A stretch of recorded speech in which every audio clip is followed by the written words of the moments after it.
नमस्कार दोस्तों, कैसे हैं आप लोग। स्वागत है आपका हमारे इस चैनल में। दोस्तों, आज हम लोग पढ़ने वाले हैं लॉ ऑफ केमिकल कॉम्बिनेशन का पार्ट 2। दोस्तों, आज जो पहला लॉ हम लोग पढ़ने वाले हैं वो है लॉ ऑफ रेसिप्रोकल प्रोपोर्शन। तो आइए चलते हैं सीधा बोर्ड पे और देखते हैं लॉ ऑफ रेसिप्रोकल प्रोपोर्शन आखिर होता क्या है। तो दोस्तों, लॉ ऑफ रेसिप्रोकल प्रोपोर्शन ये कहता है कि अगर कोई मान लीजिए एलिमेंट ए है और ये बी और सी दो और एलिमेंट है, और इससे ए जो है बी से भी कंबाइन करके ए बी बनाता है, और ए जो है सी के साथ कंबाइन करके ए सी बनाता है।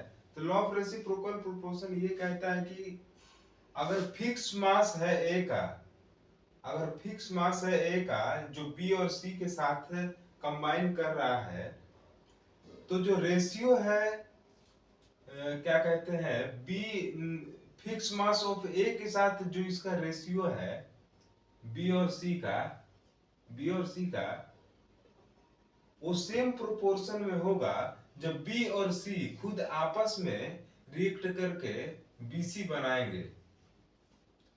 बात समझिए दोस्तों, या फिर एक सिंपल मल्टीपल होगा उसका।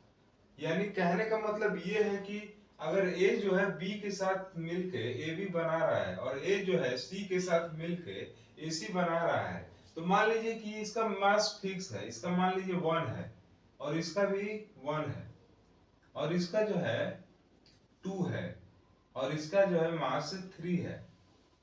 तो देखिए इसका फिक्स मास हो गया, ए का फिक्स मास हो गया। तो अब बी और सी का जो रेशियो आ रहा है यहाँ पे 2:3 आ रहा है। तो इसी रेशियो का सेम सेम प्रोपोर्शन होना चाहिए, यानी कि जब बीसी खुद आपस में मिलके कंबाइन करेगा तो इसका भी रेशियो जो है बी और सी का 2/3 आना चाहिए, या फिर इसका सिंपल मल्टीपल मान लीजिए एग्जांपल 4/6 आ गया, 2/6 आ गया। इसका मल्टीपल है इंटू 2 टाइम्स इंटू 2 टाइम्स, इसका मल्टीपल है। देखिए 3 का मल्टीपल है 2 टाइम्स। तो लॉ ऑफ रेसिप्रोकल प्रोपोर्शन हमने बहुत अच्छे से समझ लिया। अब इसको एक एग्जांपल से समझते हैं कि आखिर लॉ ऑफ रेसिप्रोकल प्रोपोर्शन क्या कहता है। दोस्तों, एग्जांपल के तौर पे हम लोग ले लेते हैं सोडियम, सोडियम को ले लेते हैं और हाइड्रोजन और सोडियम क्लोराइड को। मान लीजिए हाइड्रोजन जो है हमारा एक फिक्स मास वाला एलिमेंट है, और ये कंबाइन कर रहा है Na से, और ये कंबाइन कर रहा है Cl से। तो जब ये Na से कंबाइन कंबाइन करेगा तो ये बनेगा NaH, NaH, और जब Cl से कंबाइन करेगा तो ये बनाएगा NaCl। तो दोस्तों आप देख लीजिए, नहीं सॉरी, ये Cl बनाएगा, ये बना देगा HCl।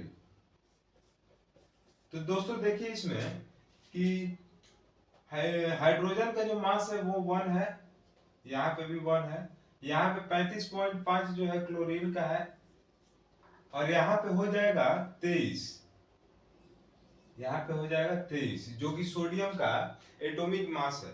तो आप देख सकते हैं, और जब ये दोनों आपस में कंबाइन करेगा तो ये बनाएगा NaCl। NaCl किस रेशियो में होता है दोस्तों? Na जो होता है 23 होता है, और Cl जो होता है 35.5 होता है, 35.5। इन दोनों का रेशियो आया ये, और इन दोनों का रेशियो क्या आया? जब ये फिक्स मास है H का और यहाँ भी H का फिक्स मास है, तो इन दोनों में जो Na और Cl का जो रेशियो आया, ये भी क्या आया? Na और Cl का 23 और 35.5 ही आया। तो दोस्तों, लॉ ऑफ रेसिप्रोकल प्रोपोर्शन हमने एक एग्जांपल से भी बहुत अच्छे से समझ लिया। अब जो दोस्तों आखिरी लॉ है उसको भी हम लोग समझ लेते हैं। तो दोस्तों आइए देख लेते हैं हम लोग लॉ ऑफ केमिकल कॉम्बिनेशन का सबसे आखिरी लॉ, जो कि है law of gaseous volume.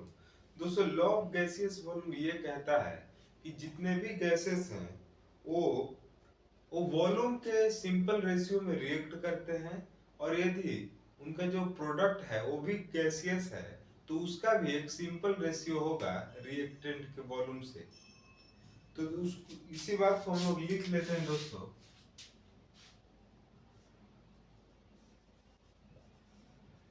The gases react with each other in the simple ratio of their volume. Simple ratio of their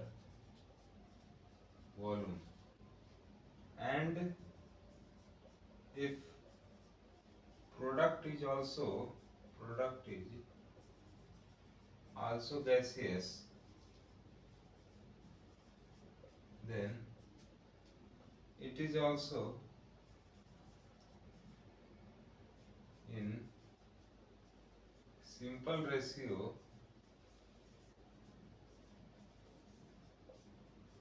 of the gaseous reactant.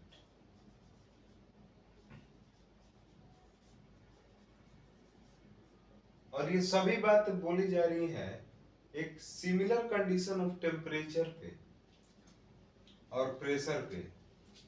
All condition apply when measured at same temperature and same pressure.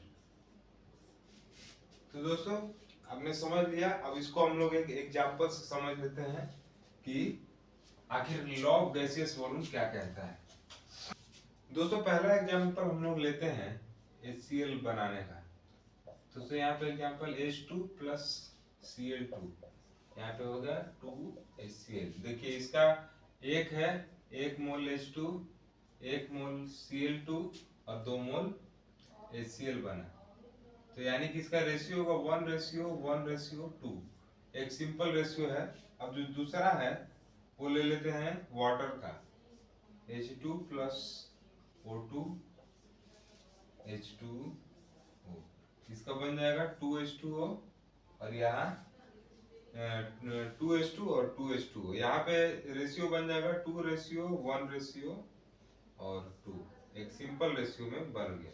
तो दोस्तों हम लोग ने कितने आसानी से समझ लिया लॉ ऑफ गैसियस वॉल्यूम को, और हमारा यहीं पे खत्म हो जाता है लॉ ऑफ केमिकल कॉम्बिनेशन का सारे लॉज.